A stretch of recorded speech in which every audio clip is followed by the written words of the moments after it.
오늘은 김만중의 구몽, 절정 부분, 벼슬에서 물러나 한가롭게 지내던 양순이가 인생이 부귀영화가 덧없음을 깨닫는 장면에 대해서 살펴보도록 하겠습니다.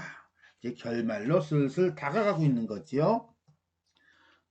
이 작품은 남해에 유배되어 있던 김만중이 홀로 계신 어머니를 위해 지은 몽자륙의 국문소설입니다. 그러니까 한글 소설이라는 거죠. 몽자륙이니까 아하, 꿈이 중간에 들어가네요. 이 소설은 인간의 욕망을 다룬 작품으로 볼 수 있는데 주인공 성진이 꿈속에서 온갖 부귀영화를 누리고 깨어난 후 세속적 욕망의 덧없음을 깨닫고 한마디로 인생무상 뭐 이런 거겠죠, 그죠?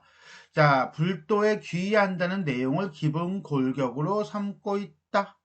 불제자 스님이네요. 동자승이 될 수도 있고요. 뭐 어쨌거나 간에 성진은 꿈속에서 유교적 가치관에 입각해 국가와 군 왕에게 충성을 다하고 세상의 온갖 부귀영화를 누린 뒤에 뿅 하고 깨어나서 인간의 부귀영화는 일장춘몽에 불과하다는 불법의 진리를 깨닫게 된다라고 하는 거 보니까 불교적 가치관이 되게 강한 그런 작품이면서도 또한 유교적 가치관도 있다 없다.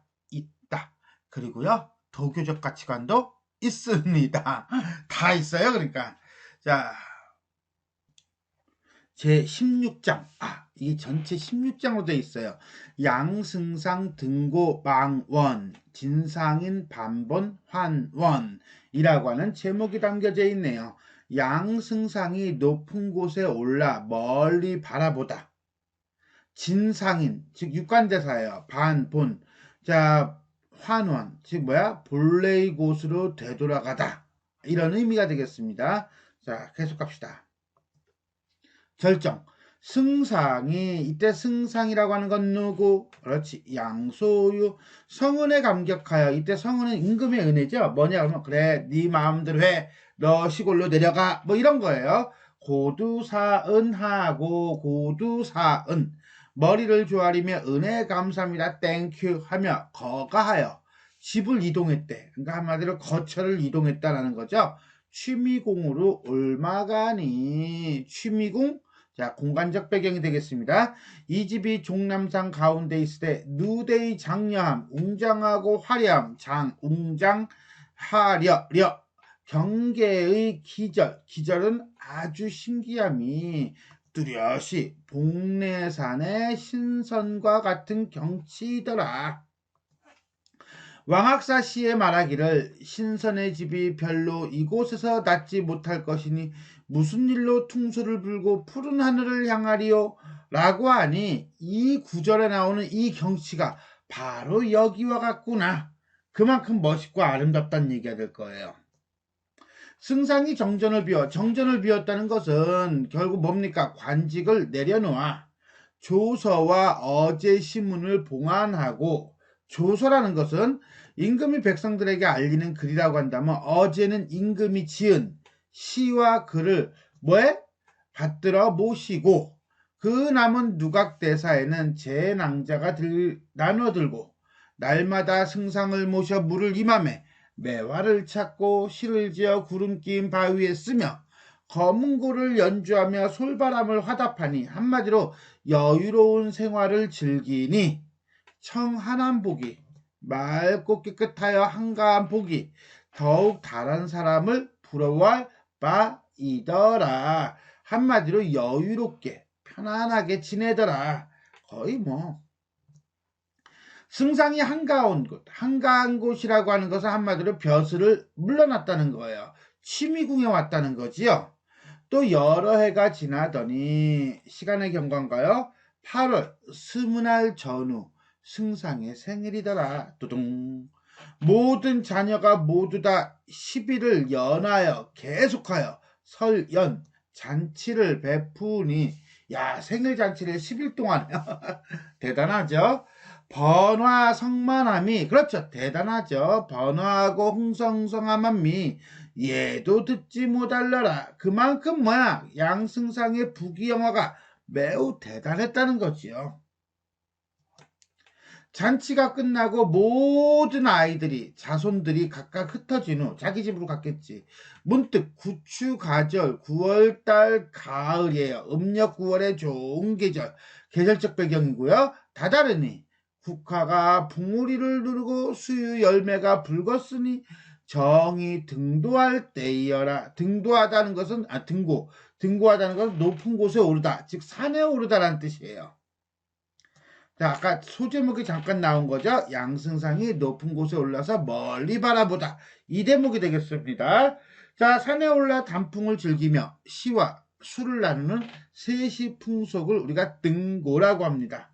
결국은 요 구절에서는 계절의 변화를 통해 양승상의 세속적 삶이 끝나감을 상징적으로 보여주고 있다. 왜? 가을이잖아. 그 다음엔 겨울이거든. 취무궁 서쪽에 높은 데가 있으니 공간적 변경이고요. 그 위에 오르면 800리 진천, 망원, 널 멀리 바라보다 하고 연결되는 거야. 진천을 손바닥 금보득 타여 한마디로 잘 보여. 가린 곳이 없으니 승상이 가장 사랑하는 땅이더라. 결국 취미궁에서의 양소유의 삶에 대해서 이야기하고 있습니다. 이날 양부인과 육랑자를 데리고, 그러니까 이처육첩이에요. 즉 부인이 둘이고요, 6첩이 있는 거예요. 양시성이 아니에요. 그래서 양부인은 영양공주와 난양공주를 얘기하고요, 육랑자는 진채봉, 개서멀, 가춘운, 적경운, 심요연, 백능파를 얘기합니다. 얘네들은 전생이 전부 다 뭐였죠?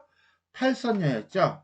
대에 올라 머리에 국화를 꽂고 추경, 가을 경치를 보며 즐길 때 입에 팔진이 염화하고, 팔진이라고 하는 건요, 중국 사람들이 좋아하는 8가지 음식을 얘기하는데 이걸 온갖 진귀한 음식 정도로 이해하시면 되겠습니다. 염어하다는 것은 흡족하다 내지는 만족하다라는 뜻도 있고요. 너무 흡족하고 너무 만족해, 너무 많이 먹었어, 그래서 질리다, 뭐 이런 뜻도 있어요. 자, 근데 우린 여기서는 1번보다는 2번 지긋지긋하다, 정냄이 떨어지다 표현은 그렇게 했지만은 이제 실증나다, 온갖 음식이 실증나고 너무 많이 먹어서, 이렇게 해석하는 게 좋을 것 같아요. 귀에 좋은 음악 소리가 실증이 나는지라 엔드 개념에서 이게 이렇게 연결이 되거든. 결국 이제는 너무너무 많이 베리맨이 마치하게 즐겨가지고 세속의 부귀영화에 뭐가 생긴 거야? 그렇지, 염증이 생긴 거야. 그러니까 한마디로 호강에 배가 부른 거지요. 그런데 여기서 갑자기 궁금해진 게 하나 있었어요. 뭐 이건 시험 문제는 절대로 안 나와. 절대로 안 나오는데, 팔진이 뭘까? 온갖 진귀한 음식이고 중국 사람들이 좋아하는 8가지 음식이래요. 뭘 것 같아요? 절대 시험 문제 안 나와요. 그래서 한번 찾아봤어요. 그냥 아무 생각 없이, 이유 없이. 그랬다가 뒤통수 맞았어요. 왜? 나는 절대로 안 먹을 거야. 뜨등. 8가지. 중국인들이 좋아하는 음식이 뭐냐고요? 이거 진짠가? 뭐 원숭이 골도 먹는다고 하는 얘기도 들어본 적은 있지만 내가 먹어본 적이 없어가지고, 원숭이 입술 요리, 사슴 목줄 이런 걸 왜 먹어? 낙타 발톱 요리, 낙타 등 요리, 표범 애기보 요리, 애기보가 뭔지 모르겠어요. 잉어 꼬리 요리, 매미 배 요리, 곰 발바닥 요리. 곰 발바닥 요리는 이거는 들어본 것 같다. 이거는 근데 나머지는 이런 걸 왜 먹지? 근데 이게 중국에서 말하는 팔진이래요. 그럼 김만중이, 이 소설을 지은 김만중이 이걸 먹었을까? 난 그렇지는 않다고 봐. 그냥 기껏해야 뭐 탕수육과 팔보채 뭐 이 정도 먹었을 거라고 봐요. 근데 이게 이제는 관습적인 표현, 그러니까 관용적인 표현으로 그냥 팔진, 좋은 음식 이렇게 당시에 쓰인 것이 아닐까. 설마 이걸 직접적으로 얘기한 거는 아니지 않을까라고 생각을 합니다. 그냥 뜬금없이 갑자기 궁금해진 거. 사람이 그럴 때가 있잖아요. 이게 뭐지? 하고 궁금해질 때 그래서 또 뒤져봤죠. 그랬더니 이렇대네. 자, 계속 가겠습니다. 다만 춘운으로 하여금 과합이라면 과일 바구니를 붙들고 서물로 하여금 옥호를 이끌며 술병이에요. 국화주를 가득 부어 처와 첩이 그러니까 두 마누라와 여섯 첩이 차례로 술잔을 올리니 이윽고 빗긴 날이 곤명지에 돌아가고, 이 곤명지는 중국 장안에 있는 연못인데 날이 저물었다, 이렇게 이해하시면 돼요. 구름 그림자가 진천에 떨어지니 눈을 들어 한번 보니 가을빛이 창만하더라. 한마디로 계절적 배경을 드러내면서 이게 그냥 화려한 가을이 아니라 이제 해가 지는 가을, 가을해가 지는 모습, 이런 걸 보여주고 있는 거예요. 자, 이거는 뒤에 이제는 양소유가 인생 무상이라고 하는 느낌을 갖는데 그것과 딱 맞물리면서 자, 자연적 배경과 인물의 심리가 조응을 이루며 인생 무상감을 보여주고 있다, 이렇게 이해하시면 됩니다. 승상이 스스로 옥피리를 잡아 두어 소리를 삐리리 하고 부니 오오열렬하여, 오오열렬 뭐야? 몹시 목을 매며 우는 듯하여, 원망하는 듯하고 우는 듯하고 알리는 듯하고. 현경은요 중국 전국시대에 있던 현가라고 하는 자객이에요. 이 현가가 진시황을 목을 떼라고 갔다가 죽습니다. 어쨌거나 간에 그 역수를 건널 때 죽음을 각오하면서 친구 점리와 헤어질 때의 그 심정. 패왕은 초패왕, 초나라 항우죠. 항우가 장중에 부대 안에 있는 우휘, 자신의 아내를 돌아보며 죽음을 각오하고 자신의 마지막을 예감하면서 헤어질 때, 그럴 때 나는 소리 같은 피리 소리가 나더란 얘기예요. 그러니까는 노래소리가 엄청나게 슬픈 거죠. 더더군다나 이쪽은 직유법을 얘기하고 이쪽도 직유법이지만 요 부분은 고사를 인용해서 곡 노래의 분위기를 드러내고 있다라고 하는 게 하나 더 들어갈 겁니다. 모든 미인이, 이때 미인은 우위를 얘기하는 것이 아니라 두 마누라와 여섯 첩을 얘기해요. 쓸쓸하고 구슬퍼서 슬픈 빛이 많더라. 두 부인이 옷깃을 여미고 경건한 자세로 바로하고 물어 가로되, 승상이 이미 공을 이미 이루었고 부귀가 더할 수 없는 경지에 이르러 만인이 부러워하고 천고에 듣지 못할 바이라. 가신을 당하여 자연을 감상하며 꽃다운 술은 잔에 가득하고 사랑하는 사람이 곁에 있으니 이 또한 즐거운 인생이거늘. 퉁소 소리는 이렇게 슬프니, 자, 그러니까 여기서 말하는 퉁소 소리는 내적 갈등을 얘기하는 거겠죠. 오늘의 퉁소는 옛날의 퉁소가 아니로소이다. 그러니까 예전에도 퉁소를 부른 적이 있었던 것 같아. 근데 이때 옛날의 퉁소는 정말 베리매니 마치하게 해피했다는 거야. 근데 오늘의 퉁소는 너무 슬프다는 거야. 왜 그렇습니까? 라고 묻는 거지요. 자, 여기서 우리는 퉁소 한 번 더 봅시다. 오늘의 퉁소는 옛날의 퉁소가 아니로소이다 라고 할 때 이 퉁소 소리는 결국 인물의 심리를 드러내는 것인데, 옛날의 퉁소는 아름다운 소리였다는 거예요. 부귀영화를 따르는 즐거움을 보여주고 유교적인 세계관이라고 한다면, 오늘의 퉁소는 속세에 대한 염증, 실증 났어, 이제는 팔진 염어할 정도야, 관연이 귀에 스밀 정도야, 회의에 빠져있는 불교적 세계관을 드러내고 있다. 결국은 오늘의 퉁소와 옛날의 퉁소를 통해 인물의 심리 변화를 보여주고 있다라고 보시면 되겠습니다. 승상이 옥피리를 던지고 부인 낭자를 불러 난단을 의지하고 손을 들어 두루두루 저기 한번 보세요 하고 가리키며, 북으로 바라보니 평평한 들과 무너진 언덕의 석양에 시든 풀이 비치는 곳은 진시황의 아방궁이 있던 터전이요. 서로 바라보니 슬픈 바람이 찬 숯불에 불고 저문 구름이 빈 산에 덮여 있는 데는 한무제의 무릉이요. 동으로 바라보니 분칠한 성이 청산을 둘렀고 붉은 박공이 반공에 숨었는데, 이때 반공은 허공이에요. 밝은 달은 오락가락하되 옥랑간을 의지할 사람이 없으니 이것은 현종 황제가 태진비와 더불어 놀던 화천궁이더라. 이 새 임금은 천고의 영웅이라. 사해로 집을 삼고 억지로 신첩을 삼아 호와 부귀 백년을 어찌 짧게 여기더니 이제는 다 어디 갔는고. 한마디로 살아있을 때는 이렇게 진시황의 아방궁, 한무제의 무릉, 현종, 화천궁 이렇게 호와 부귀를 누렸다는 거죠. 그런데 지금은 어때? 지금은 평평한 들과 무너진 언덕이 있고, 지금은 슬픈 바람이 찬스풀에 불고, 그 다음에 텅 빈 산을 덮어 있고, 그 다음에 또 분칠한 성이 청산을 가려가지고서나 완전히 허망하게 무너져 있고, 그 다음에 지금은 사람이 없네요 라고 하는 거죠. 그러니까 한마디로 예전에는 아무리 잘났어도 죽고 나면 다 인생 무상이더라. 그래서 내 퉁소소리가 슬픈 것이야 라고 이야기하고 있는 겁니다.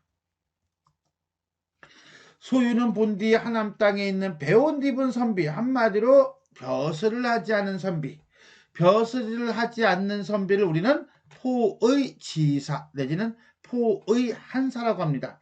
성천자, 한마디로 임금의 은혜를 입어 벼슬이 장수와 재상에 이르고 모든 낭자가 서로 쫓아 은정이 은혜롭고 정성스러운 마음이 백년이 하루와 같으니, 한마디로 빠르게 세월이 지나면서 부귀영화를 즐겼으니 만일 전생에 맺은 인연으로 우리의 인연이 모두 다하여 각각 돌아간다는 것은, 한마디로 죽는다는 것은 당연한 일일 것이야. 그렇지, 안 죽고 평생 영원히 forever하게 사는 사람은 없을 테니까 그렇겠죠.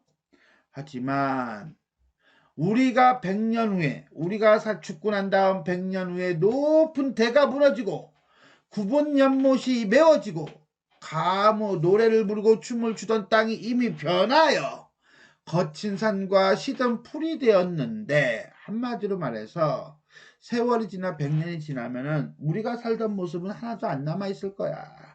다 사라져 버릴 거야. 이런 거 네 글자로 뭐라고 그래요? 상전벽해. 초부와 목동이 오르내리며 탄식하며 말하기를 이것이 양승상이 여러 낭자와 더불어 놀던 곳이야 라고 얘기할 거야. 하지만 거기는 지금 어떻게 돼 있는데 거친 산과 시든 풀로 가득 차 있음에도 불구하고, 그 말은 결국 뭐예요? 인생의 덧없음을 이야기하고 있는 거죠. 승상의 부귀 풍류와 모든 낭자의 오경화태 아름다운 외모는 지금 어디로 갔나뇨? 라고 목동과 그 다음에 초부가 노래를 할 것이야. 하그라니 어이 인생이 덧없지 않겠는가? 몰라서 묻는 거야? 아니죠. 서리법이죠. 인생은 덧없다를 얘기하고 있는 인생모샹 이렇게 되는 거예요. 내가 생각하니 천하에는 유도, 유교와 선도, 도교와 불도, 불교가 있더라. 어찌 본다면 이게 이 작품의 배경입니다. 자, 이런 삼교라. 유교는 생전사업가 신후 유명을 할 뿐이야. 다른 건 못해. 신후 유명이라고 하는 것은 죽고 난 후에 이름을 전하는 것밖에 못해. 이건 어떻게 보면 유교의 한계죠. 신선, 도교는 예로부터 구하여 얻은 자가 드물어. 한마디로 신선이 되기가 어려워. 그래서 진시황도 한무제도 현종제도 신선이 되고자 했으나 안 됐어. 도교의 한계죠. 내가 벼슬에서 물러난 뒤로부터 밤에 잠이 들면 늘 방석 위에서 참선하는 게 꿈으로 보여. 그 말은 결국 뭡니까? 외화에서 성진으로 살던 때의 기억이 자꾸 난다는 거야. 그런데 우리는 발단 부분을 봐서 알겠지만 지금 이 양소유가 있는 대목이 꿈이죠. 근데 그 꿈 속에서 다시 꿈을 꿔가지고 외화가 보인대. 그러니까 이건 뭐야? 꿈속에 꿈의 역할을 해주고 있다라고 하는 거죠. 외화가 있고 내화가 있고 그 내화가 다시 또 내화가 들어가는. 근데 이 꿈이 이쪽 신선세계 얘기 이렇게 되는 거야. 뱅글뱅글이네요. 자, 이런 식으로 이는 필연 내가 불교와 인연이 있는 것 같아 라고 하는 거예요. 자, 그런데 좀 전에 얘기했듯이 이 현실 안에 꿈속에 꿈이 있는데 이 꿈속의 꿈이 이 현실과 같은 내용이라고 한다면 이거 예전에 나왔던 완전 영화 매트릭스 같은 건데 이러한 꿈속의 꿈은 결국 성진, 외화의 성진과 내화의 양소유가 동일임을 독자에게 다시 한번 환기시키고 그 다음에 양소유로서의 삶이 성진의 꿈임을 암시하는 역할을 하고 있다 라고 보시면 되겠습니다. 내가 장차 장자방은요 사람 이름이에요. 한나라 때 사람입니다. 적송자를 쫓음을 효칙하여 적송자는요 신농 때 신선이에요. 고대 중국에 효칙하다라고 하는 것은 본을 봤다라는 뜻이에요. 그래서 장자방처럼 짐을 버리고 스승을 구하여 남해를 건너 관음보살을 찾고 5대 올라 문수보살에게 예를 하고 불생불멸할 도, 한마디로 불도의 진리가 있죠. 얻어 인간 세상의 고통과 즐거움을 뛰어넘으려고 한다. 그러니까 나는 관음보살을 찾고 문수보살을 찾아 불도를 가지고 인간 세상의 어떤 생사고락을 생로병사겠죠. 정확하게는 초월하려고 하되 그러고 싶은 마음이 있다는 거야. 나는 인생의 덧없음을 느끼고 불도의 정진에서 깨달음을 얻고 싶은 거야. 그러나 모든 낭자, 두 부인과 6첩이라고 하는 8낭자와 더불어 반생을 쫓다가 하루아침에 이별하려고 하니 슬픈 마음이 자연 곡조에 나타나는 거야. 그래서 내 퉁소소리가 슬픈 거야 라고 얘기하는 거야. 이 부분은 결국은 속세를 떠나 도를 이루겠다는 양소유의 어떤 다짐은 이쪽이겠죠. 그 다음에 이쪽에서는 갈등이 나타나고 있다라고 보시면 되겠습니다. 모든 낭자는 다 전생에 근본이 있던 사람이더라. 전생에 근본이 있다는 건 팔선의 출신이라는 거예요. 그리고 이거는 편집자적 논평이죠. 또한 세속 인연이 지낼 때 이 말을 듣고 자연 감동하여 말하기를 북이 변화 중 이렇듯 청정한 마음을 내시니 장자방이 어이 좋기 이르리요. 첩등 자매 8인이 당당히 심규 중에서 규방, 깊은 규방, 아녀자가 사는 방에서 분향 예불하여 상공이 도를 이루고 돌아오기를 기다리겠나이다. 상공이 이번 행하심에 뻑뻑이 틀림없이 밝은 스승과 어진 벗을 만나 큰 도를 얻을 것이니 득도한 후에 첩등을 먼저 가르쳐 주세요. 한마디로 남편이 나가겠다고 하니까 아내들이 땡큐 받들어 모시겠습니다 라고 하는 거예요. 이런 걸 우리는 뭐라고 합니까? 남편이 노래를 부르니까 아내가 따라 춤을 추다 해서 부창, 부수라고 보시면 되겠습니다. 승상이 크게 기뻐하며 말하기를 그렇지 기쁘지. 8 아내들이 이제는 전부 다 오케이 사인을 주니까 우리 9사람의 뜻이 같으니 매우 좋은 일이다. 내가 내일로 당당히 행할 것이니 오늘은 8낭자와 더불어 만취 수찬탕 술에 취할 것이야 라고 하더라. 첩등이 각각 한 잔씩 받들어 상공을 전송하겠습니다 라고 얘기해요. 자, 여기까지 인생의 덧없음을 깨닫고 출가를 결심하는 양소유의 모습이 나타나고 있습니다. 잔을 씻어 부으려고 하는데 두둥 막대 던지는 소리가 나거든. 새로운 인물이 등장하는 거죠. 이상하게 생각하여 어떤 사람이 올라오나 하고 생각하고 보니 한 호승이 중국 사람은 아니야. 오랑캐 출신인 것 같아. 눈썹이 길고 눈이 밝고 얼굴이 이상하게 생겼더라 라고 하는 것은 육관대사의 외양을 묘사하는 건데 상당히 비범한 인물이라는 거죠. 좌상에 이르러 승상을 보고 예하며 말하기를 사냐 사람이, 이 사냐 사람은 호승 자신을 가리키는 말이에요. 육관대사고요. 겸손의 표현입니다. 대승상 양소유를 베나이다. 승상이 평범하지 않은 사람인 줄 알고 급히 대답하기를, 이때 사부는 진짜 자신의 사부라고 생각하는 게 아니라 상대를 그냥 높이는 표현이에요. 아직까지는 양소유는 사부인지 몰라요. 어디서 오시는고? 평생 오래전부터 사귀던 사람을 몰라보시니 귀인이 되면 잊기를 잘한다. 귀인이 잊으면 헐다라고 하는 것은 귀인이 되면 잊기를 잘한다. 한마디로 개구리가 올챙이 쩍을 기억을 못한다 라는 말은 옳소이다. 뭔 소리야? 승상이 다시 보니 과히 낯이 익은 듯해 어서 본 듯해 갑자기 깨달아 능판왕자를 돌아보며 말하기를, 소유가 예전에 토번을 정벌할 때 꿈의 용정 동국 용정에 가서 잔치하고 돌아오는 길에 남학에 가서 놀았더니 한 스님이 법자에 앉아서 경을 강론하던데 그 꿈속에 있는 스님이 바로 당신이요? 한마디로 꿈속의 꿈 내용이죠. 그러니까 소유는 아직 육관대사를 알아보지 못하고 있는 거예요. 박장대소하며 말하기를 옳다 옳다 옳으나 꿈속에서 잠깐 본 일은 생각하고 10년을 함께 살던 일은, 외화에서 스승과 제자로 살던 일 알지 못하니 누가 양장원을 장원급제했었나 봐요. 총명탈이요 너 머리 나쁘구나 이 소리예요. 그러니 승상이 멍하여 말하기를, 어이가 없죠. 멍청하다고 하니까. 소유 16살 전에는 부모 슬하를 떠나지 아니하였고 16살에 급제하여 연달아 관직에 있었으니 동쪽으로는 영국에 가서 사신으로 가고 서쪽으로는 토번을 정벌한 것밖에는 일찍이 서울을 떠난 적이 없는데 언제 당신과 함께 10년 동안 살았습니까? 나는 당신을 만난 기억이 없습니다. 그렇지. 꿈속에서는 없겠지. 하지만 현실에서는 있었지.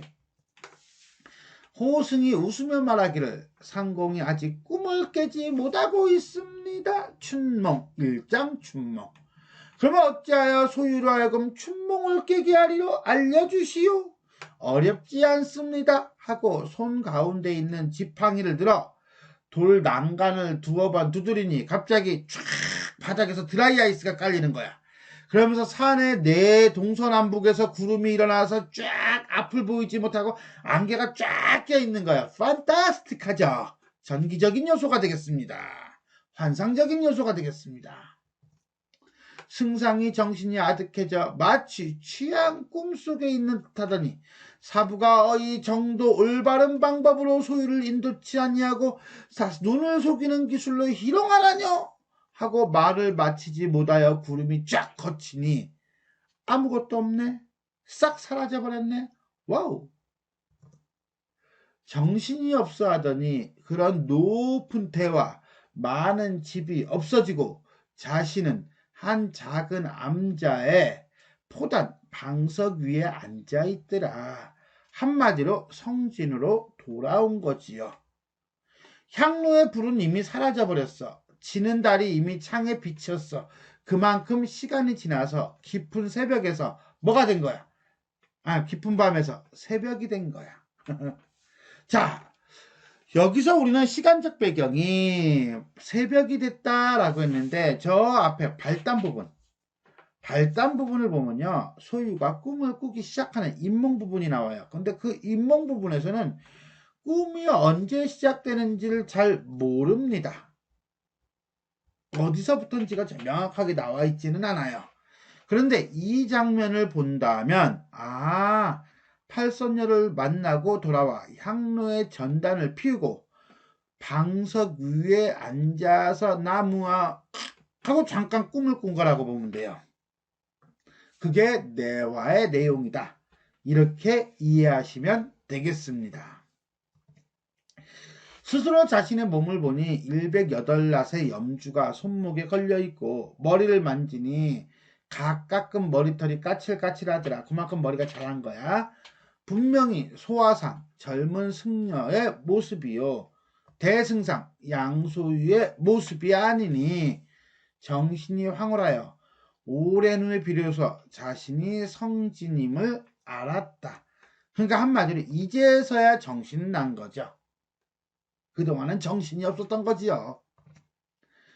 처음에 스승에게 문책을 당하여 지옥으로 가고 인간 세상에 황도하여 양씨 집안의 아들이 되어 장원급제 한림학사하고 나아가서는 장수가 되고 들어와서는 재상이 되어 공명신퇴하여 이름을 떨치고 벼슬에서 물러나서 양 두 공주와 6 낭자와 더불어 즐기던 것이 다 하룻밤의 꿈이더라. 일장춘몽, 한단지몽, 호접지몽이더라. 자, 여기까지는 꿈속에 있는 내용을 전부 다 요약을 하면서 세속적인 욕망, 자신이 꿈을 꾸기 전에 생각했던 그 욕망이 실현됐음을 얘기하는 거예요. 마음에 필요한 사부가 나의 생각이 잘못되었음을 알고 이때 염려는 생각, 세속적 욕망, 나로 하여금 이 꿈을 꾸게 하여 인간 부귀와 남녀 정욕이 다 허사인 줄 알게 하였구나 라고 사부의 의도를 나름대로 생각하면서 의미를 부여한 거죠. 결국 인간 부귀와 남녀 정욕에 대한 갈망이 이 꿈을 꾸게 된 원인이었음을 알 수 있고 그것 때문에 지옥으로 쫓겨났다는 것을 우리는 알 수가 있는 것입니다. 자, 이렇게 해서 꿈에서 깨어나 선계로 돌아온 성진, 즉 외화의 모습이 담겨져 있습니다. 이유 부분은 결말 부분이 되겠지요. 자, 그러면 이 부분에서 우리가 잠깐 살펴야 할 것은 아마 호승이 아닐까 싶어요. 그래서 호승은 너는 아직 꿈을 깨지 못하였구나. 그래, 꿈 내가 깨게 해줄게. 두둥 한단 말이에요.